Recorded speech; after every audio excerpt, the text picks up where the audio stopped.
భక్తి మార్గానికి స్వాగతం. శ్రీవారి పాదాల కింద ప్రవహిస్తున్న నది శాస్త్రవేత్తలు అంగీకరించిన నిజం.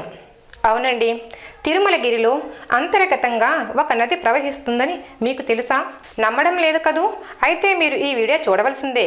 శేషాచలంగా పేరు పొందిన సుందరమైన ఏడుకొండల్లో అనేక పుణ్యతీర్థాలు ఉన్నాయని మనకు తెలుసు. కొన్ని తీర్థాలు మాత్రం చాలా నీటికి గుప్తంగా ఉన్నాయట. మహర్షులు, దేవతామూర్తులు ఏదో ఒక సమయంలో ప్రతి నిత్యం రహస్య తీర్థాలను సందర్శిస్తూనే ఉంటారని భక్తుల విశ్వాసం. ఈ గుప్తా తీర్థాలలో ముఖ్యమైనది వీరజా నది. ఈ నదిని దేవతా స్వరూపంగా మన పురాణాలలో వివరింపబడింది. మనిషి జీవన విధానమే నదులలో అనుసంధానమై ఉంది.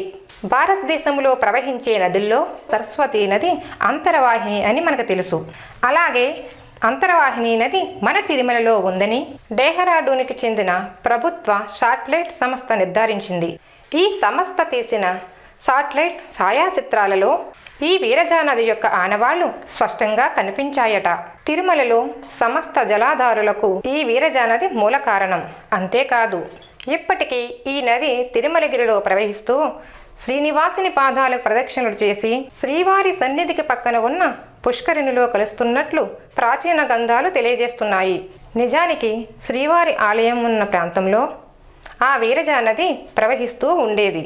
ఆ నదిపైనే ఆ వెంకటేశ్వరుడు పద్మపీఠంపై వెలిసారని ఆలయ చరిత్ర తెలియజేస్తుంది. అత్యంత పవిత్రమైన ఎత్తైన ఆ తిరుమలగిరిలో ఇప్పటికీ పుష్కలంగా నీటిలో నిండియున్న కొన్ని బావులను చూస్తే ఆ వీరజా నది నీటికి అంతర్వాహినై ప్రవహిస్తుందని నమ్మవలసిందే.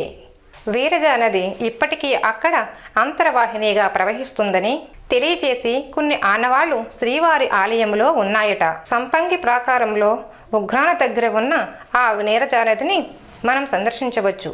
సంపంగి ప్రాకారంలో దగ్గర గల ఒక చిన్న తొట్టెలో ఆ వీరజా నదిని సందర్శించవచ్చు.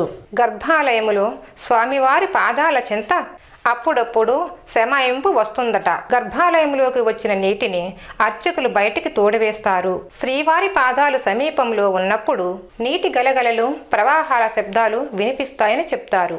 1964 సంవత్సరంలో ముందు వరకు శ్రీవారి వీరజా నది నీరు బయటికి పెద్ద ఎత్తున వచ్చేదట. అయితే ఆ సంవత్సరంలోని శ్రీవారి ఆలయానికి మహాసంప్రోక్షణ చేస్తున్నప్పుడు ఆలయ అర్చకులు ఆ నీటిని బయటకు రానివ్వకుండా ప్రత్యేకమైన బండరాళ్లతో గర్భాలయంలో మూసివేశారు. దీనితో ఈ నది నైవతి వద్దనున్న ఉగ్రాణం వైపు ఒక్కసారిగా ఎన్ను ఎత్తింది.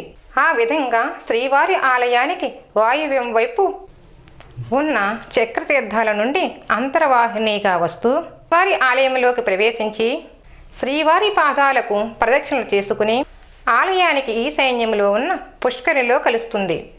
చిత్తూరు జిల్లాలో గల కేంద్ర ప్రభుత్వం పురాణాల సంస్థ కూడా తిరుమలలో అంతర్గతంగా అంతర్వాహిని నది ప్రవహిస్తుందని నిర్ధారించింది.